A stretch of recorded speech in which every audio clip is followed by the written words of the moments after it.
മനുഷ്യനെ സംബന്ധിച്ചിടത്തോളം, നമ്മെ സംബന്ധിച്ചിടത്തോളം ഈ ജോലി തിരക്കുകൾക്കിടയിൽ 23 ഖത്ം തീർക്കുക എന്ന് പറഞ്ഞാൽ ഒരു ദിവസം എത്ര പേജുകൾ നമ്മൾ ഖുർആനിൽ നിന്ന് ഓതി തീർക്കേണ്ടി വരും. അങ്ങനെയുള്ള മഹത്തുക്കൾ ജീവിച്ച നാടാണ് നമ്മുടെ നാട്.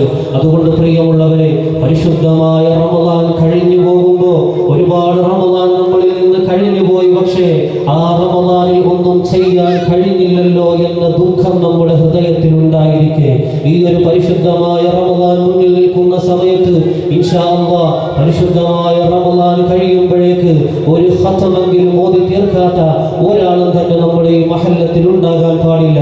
എല്ലാവരും നല്ല തീരുമാനമെടുക്കണം. അതുപോലെ തന്നെ സ്വലാത്തുകൾ ചെല്ലണം, ഇസ്തിഗ്ഫാറുകൾ ചെല്ലണം. ബദരീങ്ങളുടെ മാസമാണ്, ബദരീങ്ങളെ ആദരിക്കേണ്ട മാസമാണ്. നമ്മുടെ വീടുകളിലൊക്കെ ബദർ മൗലിദുകളൊക്കെ നടത്തേണ്ട സമയമാണ്.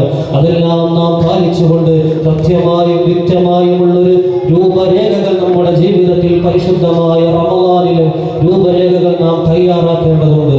ആ രൂപരേഖകൾ അനുസരിച്ച് ജീവിച്ചാൽ അത് പരിശുദ്ധമായ റമദാൻ കഴിഞ്ഞാലും നമ്മുടെ ജീവിതത്തിൽ കൊണ്ടു നടക്കുകയാണെങ്കിൽ നമ്മുടെ ജീവിതത്തിന്റെ അവസാനം നമ്മുടെ ചുറ്റുഭാഗത്ത് നിൽക്കുന്നവർ കരയുന്ന സമയത്തും നമുക്ക് പുഞ്ചിരിച്ചുകൊണ്ട് അള്ളാഹുവിന്റെ സവിധത്തിലേക്ക് യാത്രയാകാൻ കഴിയണം. അള്ളാഹു നമുക്ക് തൗഫീഖ് നൽകി അനുഗ്രഹിക്കുമാറാകട്ടെ.